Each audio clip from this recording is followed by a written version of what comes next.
It was rather exposing Barkha Dutt.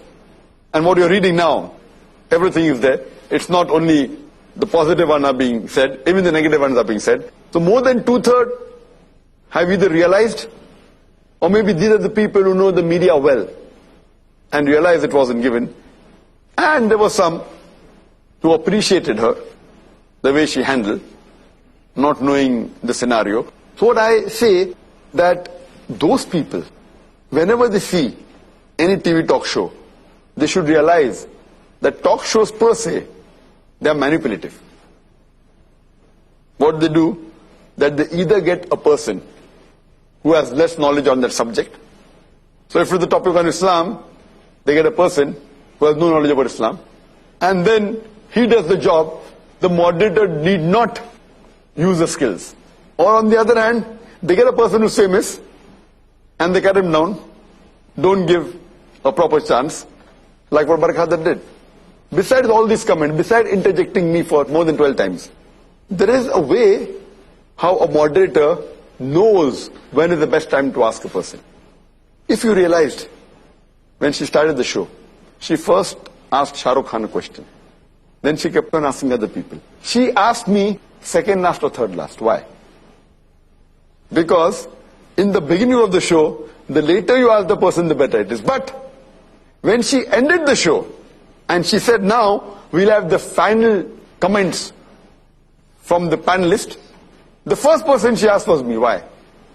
Because the first person you ask, his remarks would remain the least in the mind of the audience. So these things are well known by us. But we cannot do anything. And that's the reason I think Javed Iqbal was impressed by Barkha Dutt. And that's how he hit in these comments. And even in that last final comment, she asked me a comment, and I go to make a point that the Muslims should know how to answer the media. And I said that if we notice the incidents recently, that came last month, about the bomb blast that took place in Pune, in German bakery, where about 9 people were killed. It came as headlines.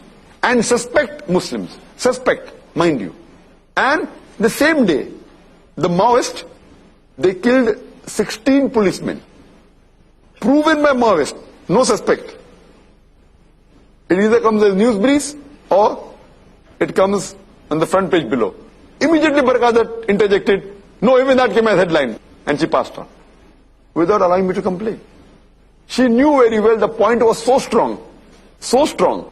Even if it came on the front page, in most of the paper, including Times of India, the headline was, 9 people killed in German bakery in Pune, suspects Muslims. Below in the front page, Maoists killed 16 policemen. Now, planning to kill 1 policeman is a bigger news than general innocent 9 citizens of India being killed. Killing 1 policeman who is supposed to uphold the law in the country is a bigger news than killing general pedestrians on the street. 9. And that also here, the person who has done that is known. Confirmed. The news article is small. The German bakery, both are terrorist attacks.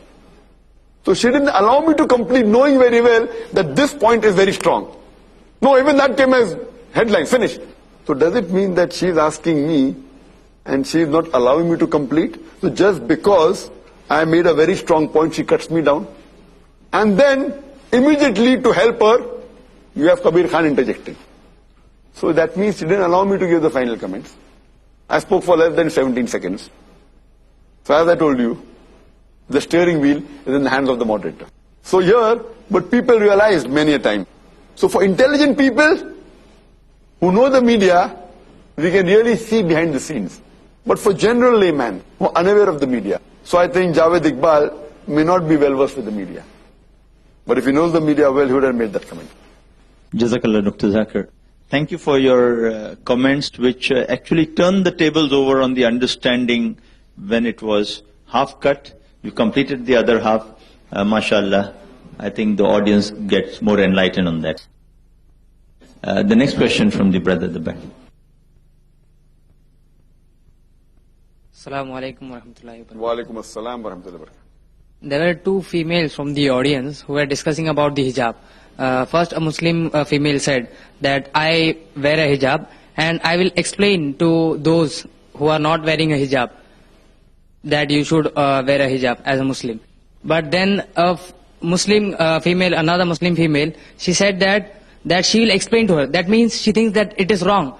So she doesn't find it wrong that not wearing a hijab is okay for her. So what are your comments on this compulsion of wearing a hijab as a Muslim? Yes, I do agree that when Barkha Dutt asked this girl was wearing a hijab, and she explained that she is wearing hijab out of free will, and then Barkha Dutt asked her that if another Muslim girl does not wear, would you mind? She said, I wouldn't mind, but I'll explain to her. That wasn't taken very well by Barkha Dutt. Neither one of the panelists, the Najib Jung. Oh, see, that is counseling. That's the problem. That's the problem with fanatic Muslims. He said something like that. That's not the problem. That's the problem with the practicing Muslim. It's not a problem. It is the duty of a practicing Muslim.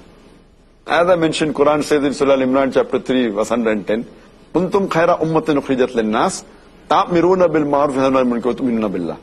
That ye are the best of people evolved for mankind because we enjoy what is good and forbid what is wrong. If we do not enjoy what is good and forbid what is wrong, we aren't the best of people. So Najib Jung, being a vice chancellor of Jamia Millia, doesn't know this verse of the Quran. It's compulsory duty. So he's saying it is the problem with such Muslims.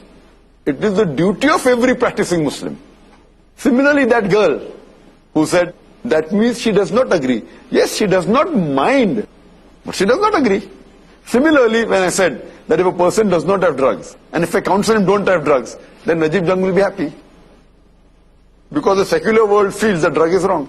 So just because the secular world feels that the drug is harmful, and when I'm counseling a person who's a drug addict, don't have drugs, they're happy.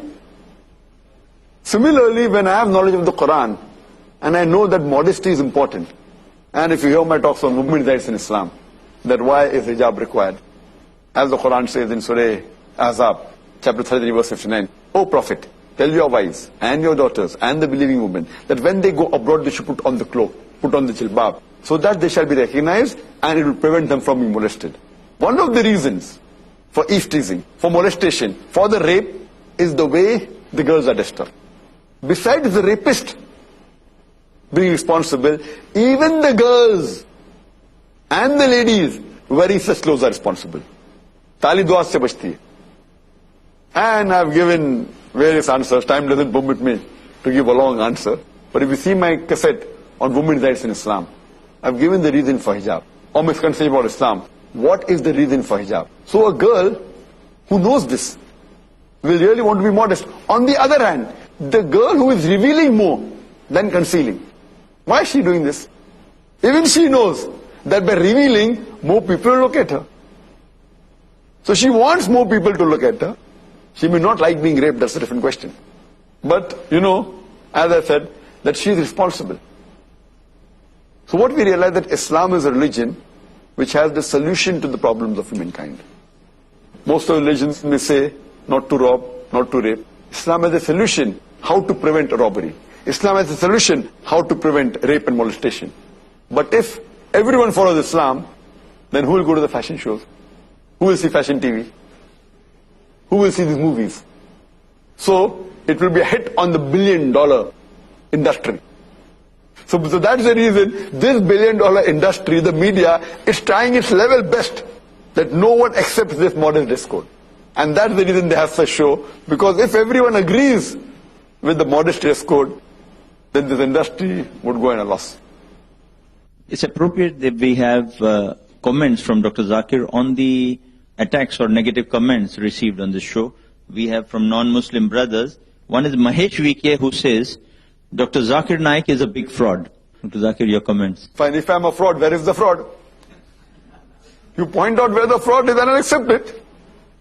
Just by saying so-and-so person is a fraud, you tell me which portion of my speech was a fraud, or which action of mine was a fraud, and analyze it, and if it is the truth, I'll accept it. But just making an allegation without giving proof, it's not a work of an honest person.